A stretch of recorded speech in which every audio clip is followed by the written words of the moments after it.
thank you very much, and very pleased to be here. I'd like to thank ISOG-J and the other organizers in making this possible.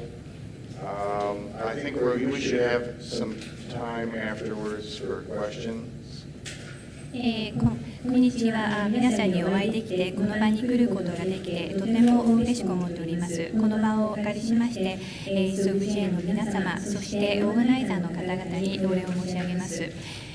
きればプレゼンテーションの後に質疑応答の時間を設けさせていただきたいというふうに思っております。I understand in honor of our meeting here that Microsoft, with Patch Tuesday yesterday, cooperated in having one of the biggest downloads in the history of patches. ちょうどですね、このタイミングとしてはいいのかなと思うんですけども、マイクロソフトがパッチチューズデーということで、火曜日ですね、このダウンロードが最もですね、この多くなるようなこのパッチというものを行いました。That example, though, underscores, I think, some of what we're trying to achieve here. それがまさにですね、私どもが活動をして達成しようとしている内容にもつながっているのではないかと思っております。So this is a brief outline of what I am going to try and cover today, which is a kind of a description of how this activity we call Cybex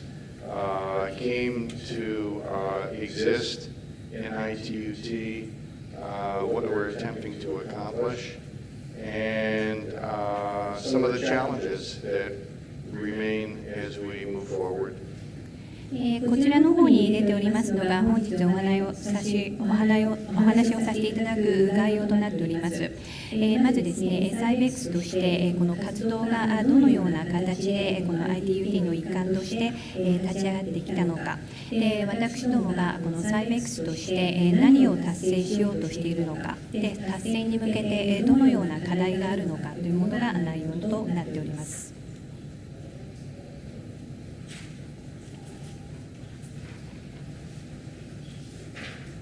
So one of the initial questions is how did this come to get underway? It is a relatively new activity in ITUT that just began last year, but its origins go back probably at least a decade for some of the work that we're bringing into this framework.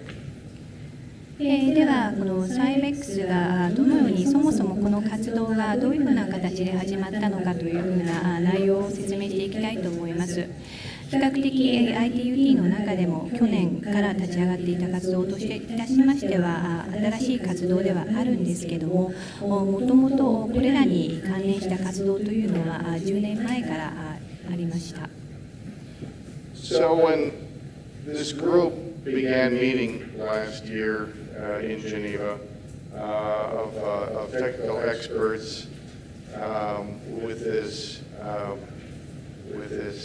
remit for dealing with cybersecurity, we began to realize several things. One is that there was a lot of talking about cybersecurity that really wasn't accomplishing anything. ということで、まずグループがジュネーブで昨年テクニカルエキスパート専門家が会してサイバーセキュリティのお話をするところから始めました。このような活動をする中で明らかになったのは、このサイバーセキュリティの話をただ単にしてもですね、何も達成していないという点でした。And as many of you know, the incidents we're scaling and continue to scale exponentially. And there was a realization that what was essential that we needed to accomplish is to bring about trusted exchange of cybersecurity information, that this was an essential capability if we were going to do anything. 皆さんがご存知の通り、この分野における事故というのは飛躍的に伸び続けています。このような現実を鑑みまして、サイバーセキュリティに関する情報を信頼性がある形での交換をしていくというもの、それがですね、これから進んでいく上で必要なことであるという認識を持ちました。In looking out at what was being done, we became aware that there were many different communities that were fairly isolated from each other in many cases, and they were developing cybersecurity information exchange schema. 徐々に明らかになってきた内容なんですけれども、数多くのコミュニティがこのサイバーセキュリティの情報の交換スキーマというものを個々に作っている、つまりですね、このような活動があったとしてもサイロ化しているという状況が明らかになりました。The problem was that no global framework or consensus existed to bring together these different communities and schema. So this is what we began to focus on. このような形でですね、この私どもの事実認識といたしましては、この数多くのコミュニティやこのスキーマがありながらも、これらの間でのコンセンサスが存在していない、つまりこれらのこのコミュニティが共同に作業ができるグローバルなフレームワークがない、つまりこれが必要ではないかという認識に至りました。So there are some factors that have moved us forward. One is the fact that the ITUT began this new 4-year cycle in which this group existed for dealing with cybersecurity on a global basis. It had a mandate to do something. And we found that the participants had a common global interest in tackling cybersecurity information exchange challenges. And some of the key participants were actually here in Japan. LAC and NICTI and other Japanese experts and organizations were clearly the leaders, among the leaders in this activity, and were very helpful in getting everything going, and continue to be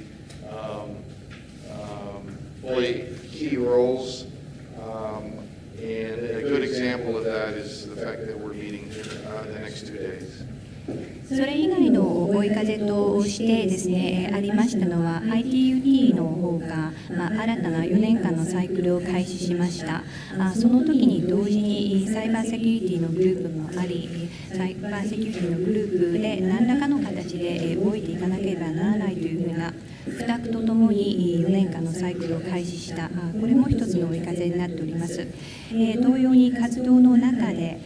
このサイバーセキュリティに関する情報交換の課題を解決するというのはグローバルな視点からも共通の利益がある、それをですね、参加者が認識してくれたということも一つの大きな点と考えております。この参加者といたしましては、日本からも重要なメンバーが出てきてくれていました。ラックやニクトの方、この他の日本の組織の方も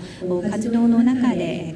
主要な役割を果たすリーダー的な活動をしてくれているというのも事実です。And we've been fortunate in this particular ITU forum to have significant involvement both of government and industry. From the Asia-Pacific region, from the U.S. and Europe. So it's been a truly global activity. 幸運なことにこの ITU の活動の中ではこのアジア太平洋地域、アメリカ、ヨーロッパともから政府、そして業界団体の参加が積極的にあるという点です。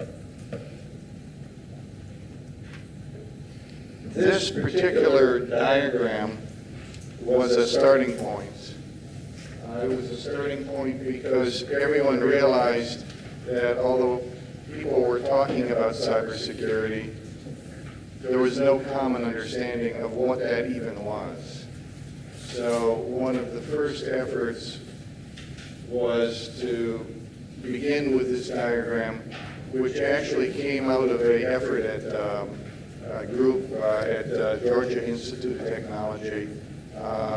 with which I have a relationship. And so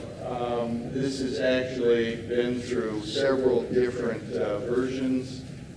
This is a stable version that has emerged that for which there's a consensus in not only in ITUT, but in, for example, in NISA and many other regions as well. ここで皆さんが今ご覧になっているこちらの方の図がですね、私どもの活動の開始点とも言えるものです。と申しますのも、サイバーセキュリティと人は話してもいても、ではサイバーセキュリティとは一体何なのか、ここに関しましてまだこの共通の理解が取れていないというところがあったからです。こちらの方の図を作るに関しましては、私がとてもお付き合いを持っておりますこのジョージア工科大学のご協力をいただきました。こちらの方のバージョンにさまざまなこちらの内容が含まれているということで、この ITUT からのこのコンセンサスもいただいているに加えまして、この他のこの組織団体からもこちらに関しましては支持をいただいております。So the yellow topics represent the measures that are essential for bringing about cybersecurity. And there's basically, as you can see, 5 measures that focus on what do you need to do for protection, what do you need to do to detect threats. Once you have observed threats, how do you proceed to investigate and measure the significance of those threats, and then ultimately how do you thwart and prevent them going forward, or if necessary, what kind of legal remedies can be applied to bring various kinds of civil or criminal enforcement actions. こちらの黄色にありますのがですね、こちらの黄色に書いてあるところがセキュリティのサイバーセキュリティについての必要な措置ということで対策を講じております。それが5箇所のこの黄色の箱に書いてあるところになりますけれども、基本的には必要なものを何をするのかということ、そしてどういった保護措置、防御措置が取れるのかということ、そして脅威がある際にはどのように検知したらいいのかということ、また脅威が特定された場合にはそれに対してどういった調査をさらに重ねていくべきであるのかということが示されています。また脅威のレベルを適切に評価する、測定するということで、それに対してさらに適切な措置をどうやって取ったらいいのか、あるいは場合によっては法的な措置を取ることができるのかどうか、そして行われた行為に対して民法あるいは刑法におっての何らかの司法的な対策、そして保護措置、そして保障などが取れるかどうかということを示しております。これが5つの黄色の箱になります。